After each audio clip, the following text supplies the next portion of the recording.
Sud Radio refait sa déco avec Maison Créative. Sandrine Debruyne. Bonjour Sandrine. Bonjour Laurence. Alors cet été, comme à chaque fois, vous nous proposez des fenêtres ouvertes sur des tendances. Et là, vous allez nous parler de la tendance des motifs fleuris. Oui, parce qu'en fait, ils n'ont jamais vraiment disparu du paysage. Si vous voulez, ils ont été un peu supplantés par une vague plus exotique. Vous savez, ce motif très feuillu, en fait, on appelait Urban Jungle. Donc ça a déferlé dans nos intérieurs quelques années. Et c'est vrai que l'inspiration est puisée dans tous les courants de l'art pour être vraiment réinterprétée en déco et surtout avec des fleurs. Avec des fleurs. Alors, forcément, quelle est l'origine de ces différents motifs de fleurs emblématiques, On les retrouve quand même bien inscrits dans les lignes. Alors, de si je vous dis l'histoire. peut-être un peu douceur, fraîcheur, romantisme, vous pensez à quoi?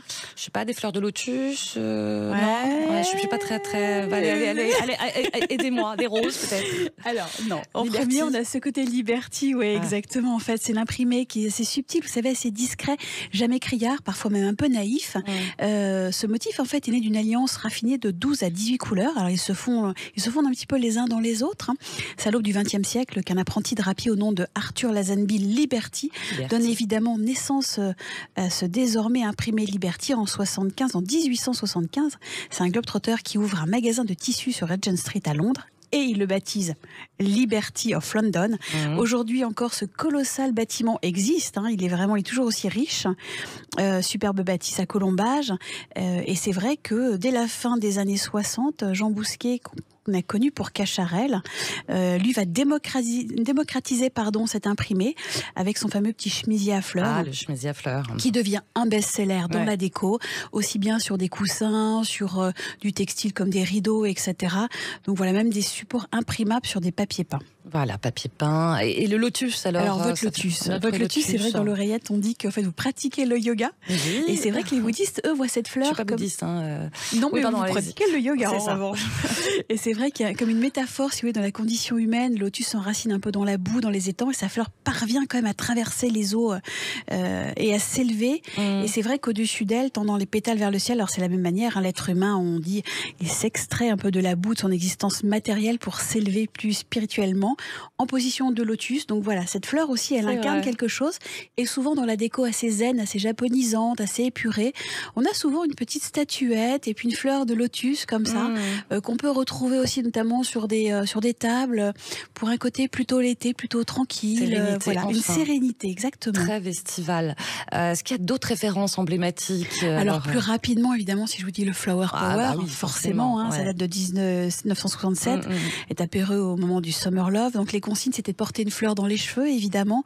On a en tête cette célèbre image aussi de cette jeune étudiante de 17 ans qui s'agite avec une fleur devant le soldat. C'est politique.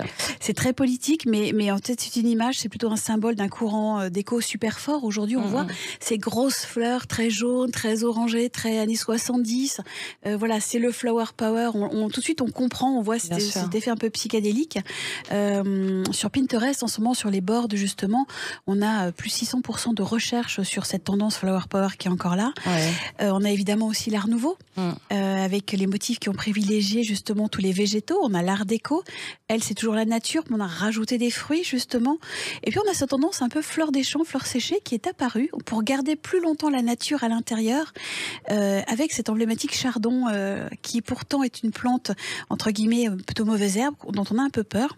On l'a apprivoisée, on l'a domestiquée. Oui, et surtout, elle est née d'une curieuse légende qui est très amusante, en fait. L'emblème, elle est née donc d'un raid des Vikings. Je vous le fais très court, au 8e. Une nuit, les Vikings enlèvent leurs bottes pour venir sur le territoire des Écossais. Manque de bol, un des Vikings marche sur un chardon.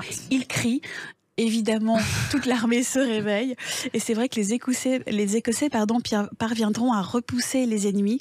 Aujourd'hui, le chardon orne le maillot des rugbyman.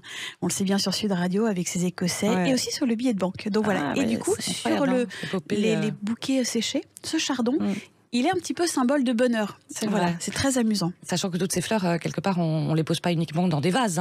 Non, c'est ce que je vous disais. En fait, on les pose vraiment sur des papiers, sur papier peint beaucoup, sur des textiles, au plafond, surtout en peinture. Ils sont peints avec des petits motifs. On appelle ça le 5e mur, le plafond. Voilà, c'est quelque chose en déco qui va revenir. Voilà. Et pour terminer, justement, pourquoi elle est star là cet été? Quel sera son style? Alors, elle revient star de l'été parce que on a cette tendance de l'écoprint. Vous savez, cette envie d'avoir la nature dans nos intérieurs.